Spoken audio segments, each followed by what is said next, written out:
नमस्कार। लक्ष्मी नारायण ज्योतिष केंद्र में आप सभी का स्वागत है। पंडित ए.पी. शुक्ला आज फिर उपस्थित हुआ हूं कुछ योगों के साथ में।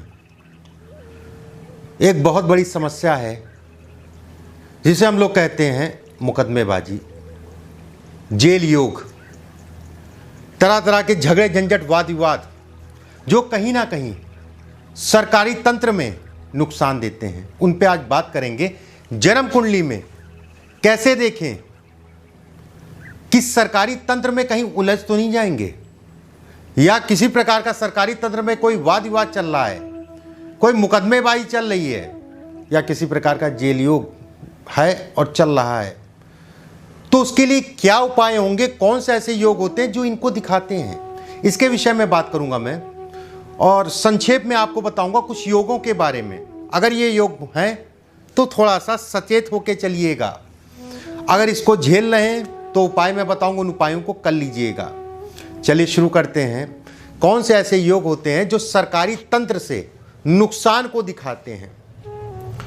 देखिए, जो हमारी क्लासिकल बुकें हैं ज्योतिष की, अच्छी बुकों में अगर कहा जाए, सर्व चिंतामणि हो गया, भारतीय ज्योतिष हो गया, जातक परिजात हो गया, ये ऐसी बुकें हैं जो एक प्लेटफॉर्म दिखाती हैं ज्योतिषी के लिए। उनसे मैंने कुछ चीज़ें आपको जो है निकाल के बता रहा हूं, और ये मेरा अनुभव भी है। कुछ ऐसे योग बताऊंगा, इन योगों पे ध्यान दीजिएगा। अगर ये योग हैं थोड़ा सा सचेत करके चलिएगा जीवन में। देखिए, राहु, केतु, शनि, मंगल, ये 4 ग्रह ऐसे होते हैं जो ये जेल योग या वाद विवाद या तनाव जो कि सरकारी तंत्र से है, मुकदमेबाजी, इन सभी चीज़ों को ये दिखाते हैं। जिन लोगों का सूर्य मजबूत है, चंद्रमा मजबूत है, बली है, तो कहीं ना कहीं उनको पीड़ा कम मिलती है। या बहुत बार ऐसा भी होता है कि मुकदमेबाजी लिखी और थाना पुलिस हुआ और कहीं ना कहीं से आपका सेटलमेंट हो गया, आप छूट गए, वहां तक नौबत नहीं आई। अगर सूर्य और चंद्रमा मजबूत है तो ऐसे में कहा जाएगा कि कहीं ना कहीं उसका प्रभाव आपके ऊपर जिस विषय के साथ मैं यहां बैठा हूं उस पर पड़ेगा। देखिए, वाद विवाद, झगड़ा झंझट, मुकदमेबाजी को हम छठे भाव से देखते हैं। छठा भाव मतलब ये, अष्टम भाव से अपमान को देखा जाता है, छठे भाव से 7वां भाव जिसे हम लोग कहते हैं कारागार का भाव, अष्टम भाव अपमान का, अष्टम से अष्टम तृतीय भाव, इससे भी कहीं ना कहीं विचार किया जाता है। और सबसे बड़ा विचार ये है, जो आपका घर है, जो आपका सुख है, जो आपका परिवार है, जहां पर आप रहते हैं, ये इससे देखा जाता है। कुछ ऐसे योग हैं जिन पे मैं बात करूंगा आज आपसे, और इसको अपनी कुंडली पे लगा के देखिएगा। कुंडली सामने खोल लीजिएगा, डरने की आवश्यकता नहीं है। दशा, अंतरदशा, गोचर इसका परिणाम सेट करते हैं किस समय पे व्यक्ति जो है ये परिणाम झेलेगा। और बहुत सारे ऐसे लोग भी हैं जो आज़ादी में भी जेल गए, बहुत सारे ऐसे लोग भी हैं जो अच्छे कार्यों में भी गए, सामान्य शब्दों में कहा जाए। चलिए शुरू करते हैं। देखिए, लग्नेश मतलब ये हो गया, इस भाव का स्वामी, इस भाव का स्वामी छठे भाव के साथ युति कर ले और वो केंद्र और त्रिकोण में बैठा हो। छठे लग्नेश मतलब इस भाव का स्वामी, छठे भाव का स्वामी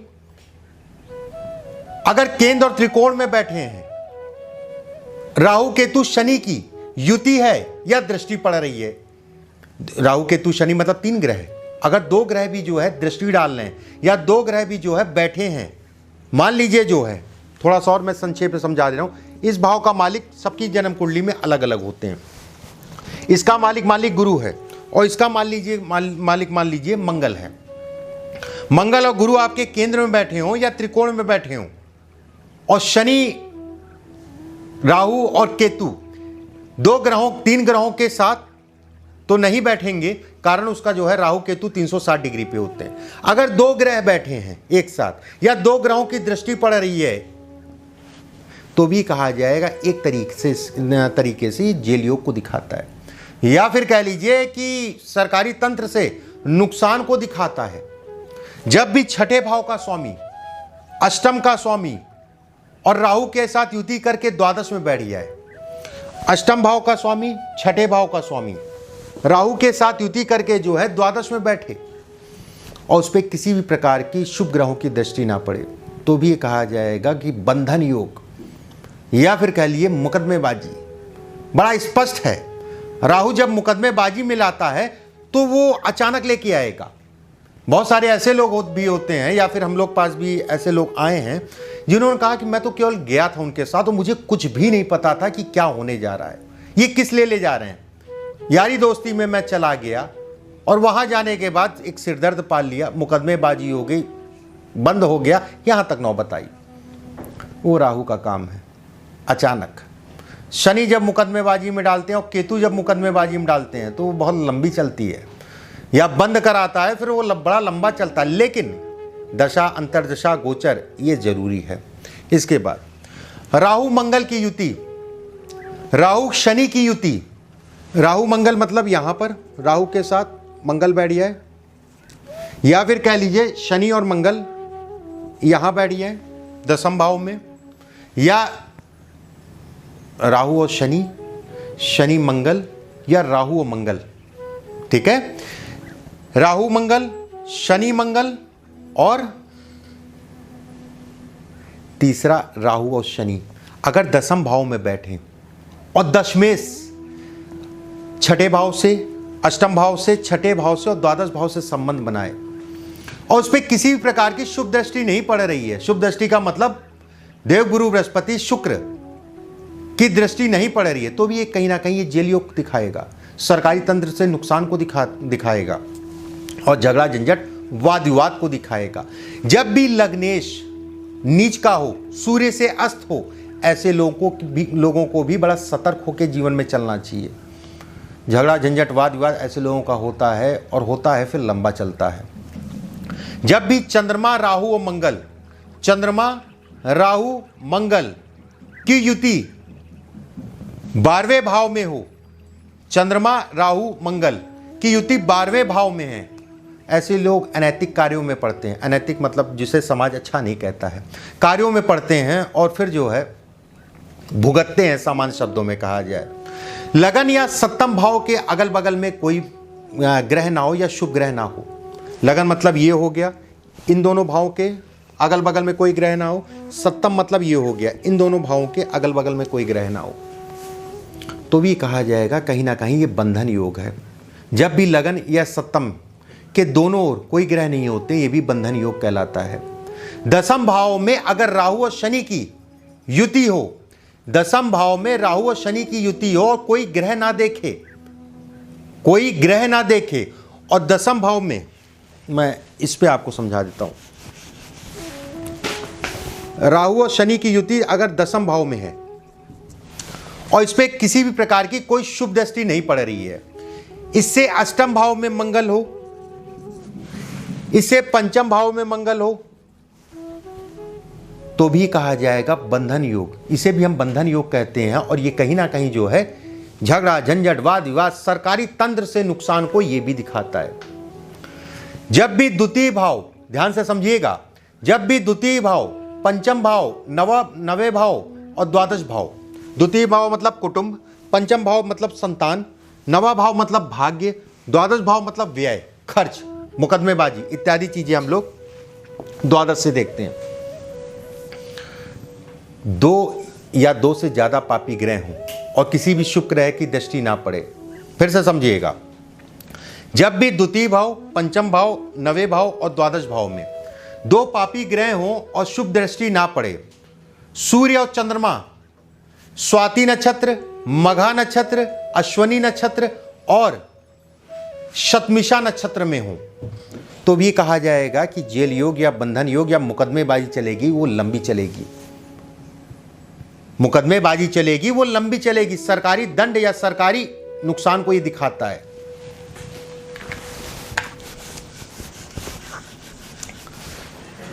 चंद्रमा यहां है, शनि चंद्रमा से चतुर्थ भाव में, लेकिन केंद्र में होना चाहिए, इस चीज का ध्यान रखिएगा। चंद्रमा यहां, चंद्रमा से चतुर्थ भाव में शनि, शुक्र आपका जो है इस जगह पे या इस जगह पे है। चंद्रमा लगन में आपका शनि, शुक्र आपका जो है सप्तम या दसम भाव में हो तो भी एक बंधन योग है। मुकदमेबाजी होगी, उसमें संदेह नहीं है, और लंबी चलेगी उसमें भी कोई वो नहीं है। कहीं ना कहीं जेल योग को भी ये दिखाता है, इससे संबंधित ये योग बनाता है। देखिए, सब कुछ ग्रह कराते हैं और ग्रहों में भी जो है समय फिक्स है। जिस समय पे दशा, महादशा, अंतरदशा, जिस समय पे गोचर बैठ जाएगा, महादशा में अंतरदशा लगी और उस पे गोचर ने जो है संकेत दे दिया कि ये घटना इस समय पे होने जा रही है, तो भी ये कहा जाएगा कि आने वाला समय आपका अच्छा नहीं है और मुकदमेबाजी में आप पड़ने जा रहे हैं। अपने आप को जो है सचेत रह के चलिएगा, देख दाख के चलिएगा, आँख कान खोल के चलिएगा। आने वाला समय जो है सरकारी तंत्र से नुकसान को दिखाता है। कुछ मैं उपाय बता देता हूँ। अगर ये योग हैं, अगर इससे संबंधित समस्याएं चल रही हैं, या फिर कह लीजिए योग तो काफ़ी होते हैं, कुछ योग मैंने बताए जो मेन योग हैं। अगर किसी प्रकार का वाद विवाद, झगड़ा झंझट, मुकदमेबाजी इत्यादि चीज़ें चल रही तो ये उपयोग कर लीजिएगा। बजरंग बाण का पाठ प्रतिदिन आपको 5 बार या 7 बार करना है। पीड़ा ज़्यादा है, व्यक्ति बंद है, जेल में है, या मुकदमेबाजी काफ़ी समय से चल रही है, ठीक नहीं हो रही है, सप्तचंडी का पाठ करा लीजिएगा। बड़ा बेहतर मैंने उपाय बताया आपको, सप्तचंडी का पाठ। शिव जी के मंदिर में जाके शिवलिंग के ऊपर काले तिल, 7 लौंग, फूल वाली लौंग होनी चाहिए, काले तिल, 7 लौंग, जलाभिषेक करके देखिए।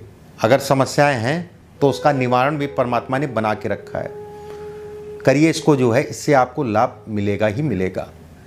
अगले वीडियो में कुछ और उपायों के साथ फिर उपस्थित होऊंगा। परमात्मा करे ऐसी किसी के ऊपर ऐसी कोई नौबत ना आए कि सरकारी तंत्र में कोई वाद विवाद हो या सरकारी तंत्र में किसी प्रकार का नुकसान हो। सदैव जो व्यक्ति जो है ईश्वर को याद रखता है, ईश्वर का नमन करता है, पूजा पाठ करता है, मैं कम से कम इतना जरूर कह सकता हूं कि सद्बुद्धि जरूर देते हैं, चीज़ों को परखने की क्षमता ईश्वर जरूर देता है। व्यक्ति डरता है गलत कार्य करने से। अभी के लिए बस इतना ही। नमस्कार।